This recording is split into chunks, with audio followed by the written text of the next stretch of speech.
hopeful that some of you already got to visit a mosque. You're very fortunate here in Atlanta because you have many mosques, many opportunities to reach out to our Muslim brothers and sisters.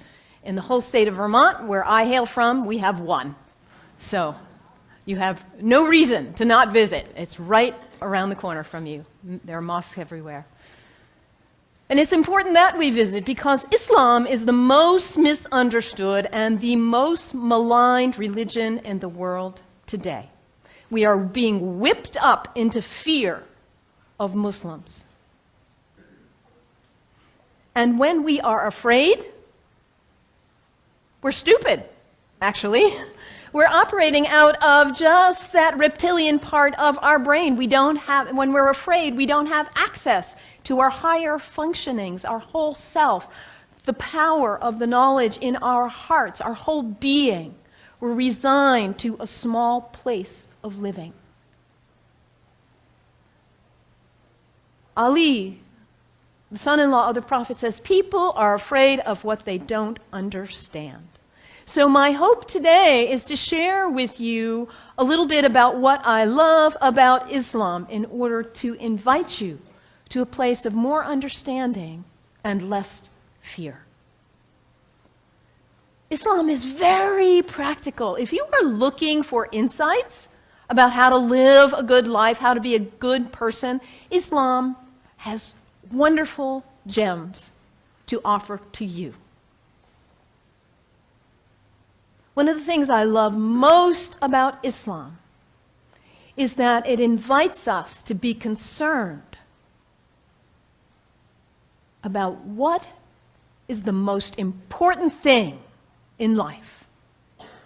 To get our priorities straight. What is it for you?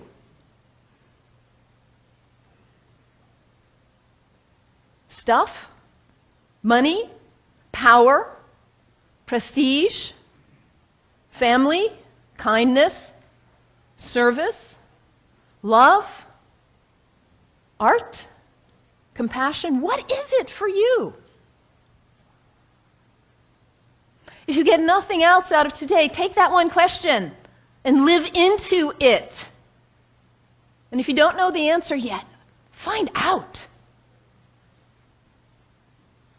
What is it for you? What's most important? In Islam, the answer is very clear. La ilaha illallah, Muhammadan Rasulullah.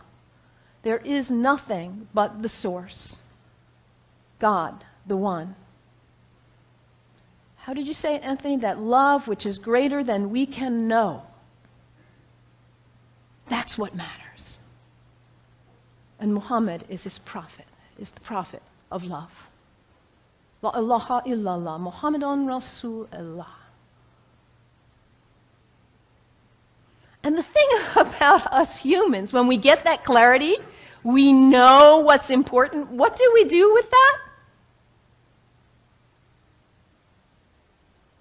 We forget. That's who we are.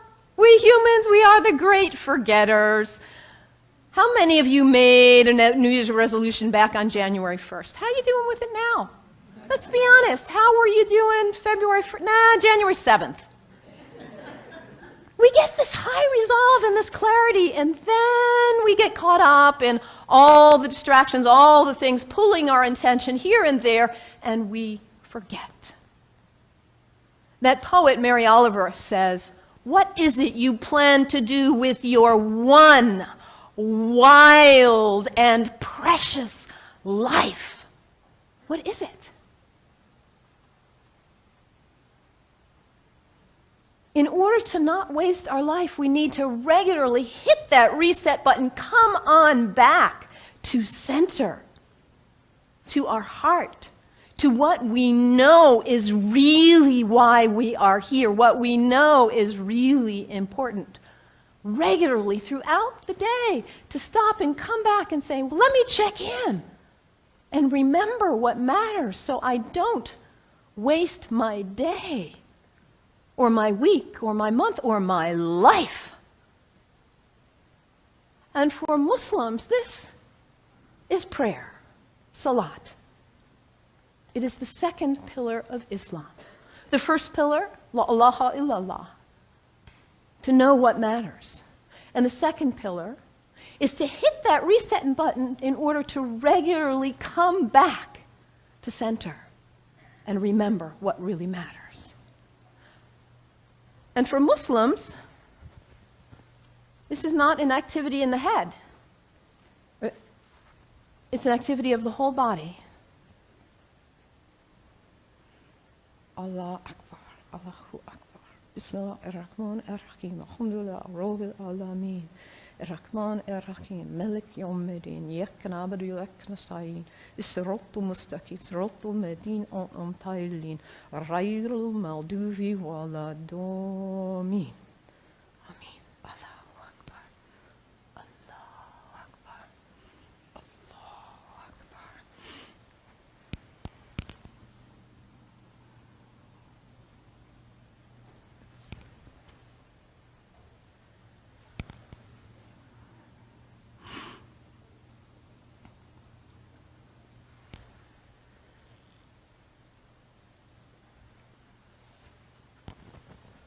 Can you imagine how limber you'd be if you did that 17 times a day? And it's done in the direction of Mecca, northeast, more or less. To hit that reset button in order to come back, to hear that voice still and small like we just sang about, to come back to what matters.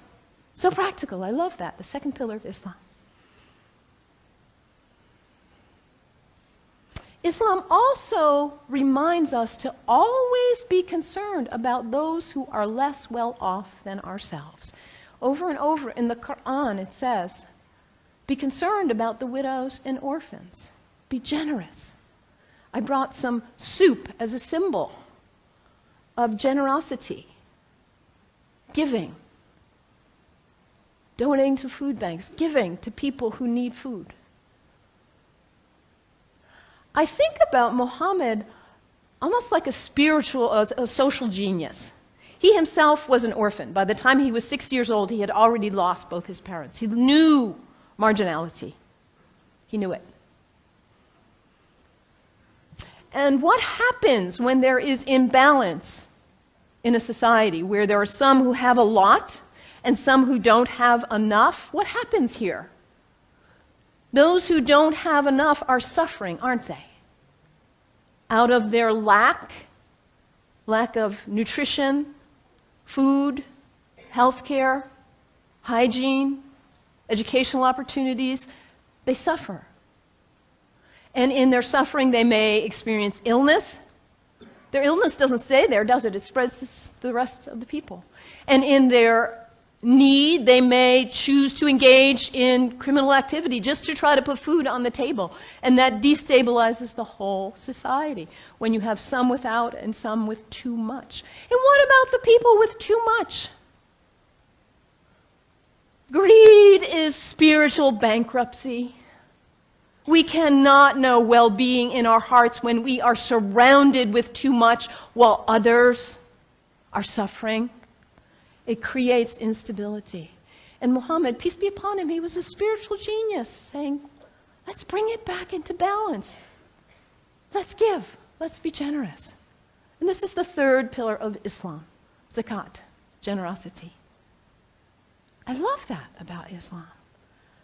And I love, too, that Islam invites us to take a break from our habits. We humans, we're habitual creatures. We just are. We do something once, we do it again, we do it again. We just do. How many of you are sitting in the same seat you always sit in today? That's okay. Nothing wrong with that. We're creatures of habit. And if the habit's the good one, like brushing your teeth, wonderful. It strengthens you. Your habits can raise you up to give you strength and clarity to live your life on purpose with integrity. Or your habits can pull you down.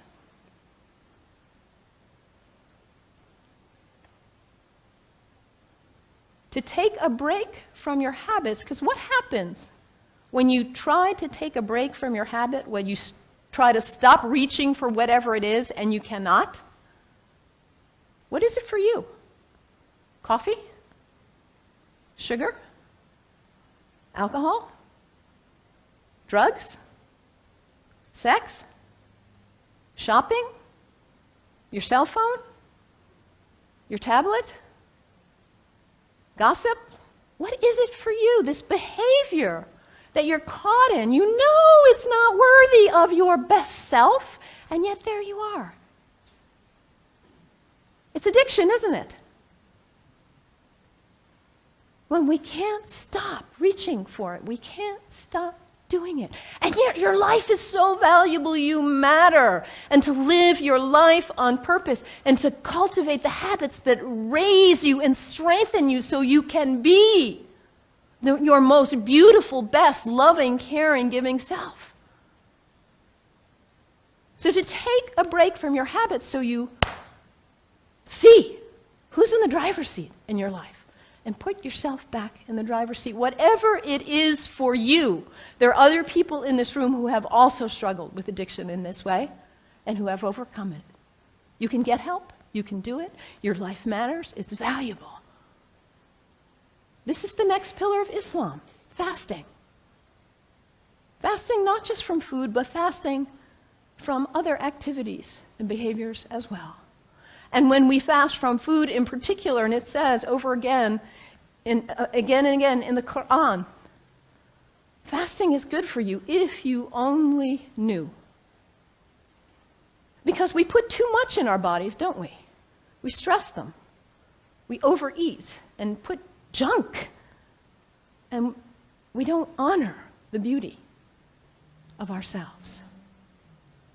And also, when we fast, hunger is not a theory in the head, it's an experience in the body when we fast from food, that feeling.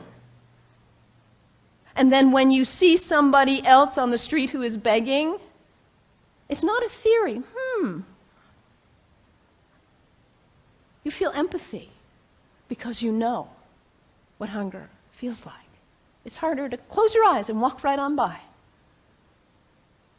Muhammad, that spiritual social genius, to create harmony and stability in society. The fourth pillar of Islam, fasting, taking a break from your habits. So practical, I love it. And I also love about Islam that it encourages us to take a break from our location, to travel with intention, to recognize the power of space, the sacredness of space, and how the greats who have walked on this earth have blessed the earth with their presence, their breath, their thoughts, their actions. I know you are on the verge of a major decision about this sacred space for you. You have made this place sacred by your presence here. And as you perhaps choose to move on, you will perhaps make a new place sacred by your use and your love. The earth is sacred. Our places are sacred. And when we travel with intention, we are changed by it. This is the fifth pillar of Islam, pilgrimage. And for Muslims, the pilgrimage is to Mecca, which none of us will probably go there. But where is pilgrimage for you? My last name is Kennedy. My family is Irish. My parents have gone to Ireland. My mother says there are no words to express what it is like to walk in that place of our ancestors, of the great Celtic saints and sages. It may not be Ireland for you or Mecca, but where is it for you? Anybody been to Walden? The place where that great book was written? It's a place of pilgrimage for many of us. Anybody been to Transylvania? A place of pilgrimage for many of us. And what happens when we go? We leave our usual haunts. We travel with intention. We let ourselves be changed, be opened by new experiences, new interactions. And we come back and we are not the same. We look at our lives and we say, why was I doing that? I'm not going to waste my one wild and precious life on that. And we come back renewed and with a new value, a new understanding of the sacredness of our location, the beauty of the earth. I love this about Islam. So practical. What's the one thing that matters in your life? Hit that reset button regularly so you come back to your purpose. And don't be self-centered. Be always concerned about others and their needs, those less well off especially. And recognize the sacredness of the temple of your body. Cultivate habits that are worthy of you, that lift you to the best of who you are. And recognize the sacredness of space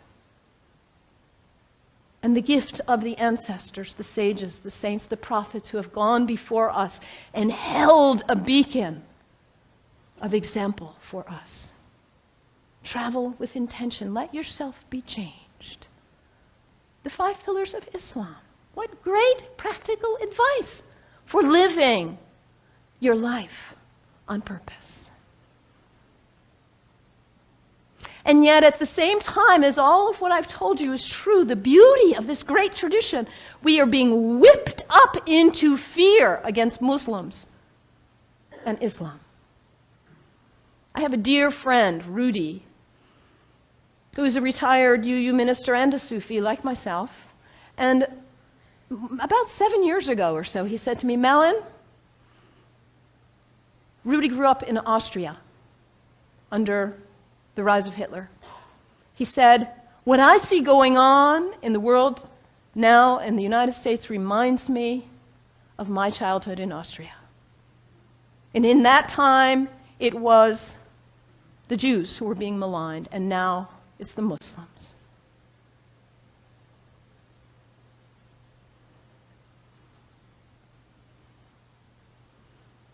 Hermann Goering, the right-hand person of Hitler, a Nazi. In the Nuremberg trials, he said something like this: the people do not want war. That's a given. But the people can be brought to the bidding of their leaders. It works the same in all countries, whether it's a dictatorship, a democracy, socialist, doesn't matter. All you have to do is convince the people they are under attack, make them afraid, condemn the pacifists for being unpatriotic, and the people will come to the bidding of their leaders. We're in the midst of such a time. People are afraid of what they don't understand. I implore you, do not fall for this ruse.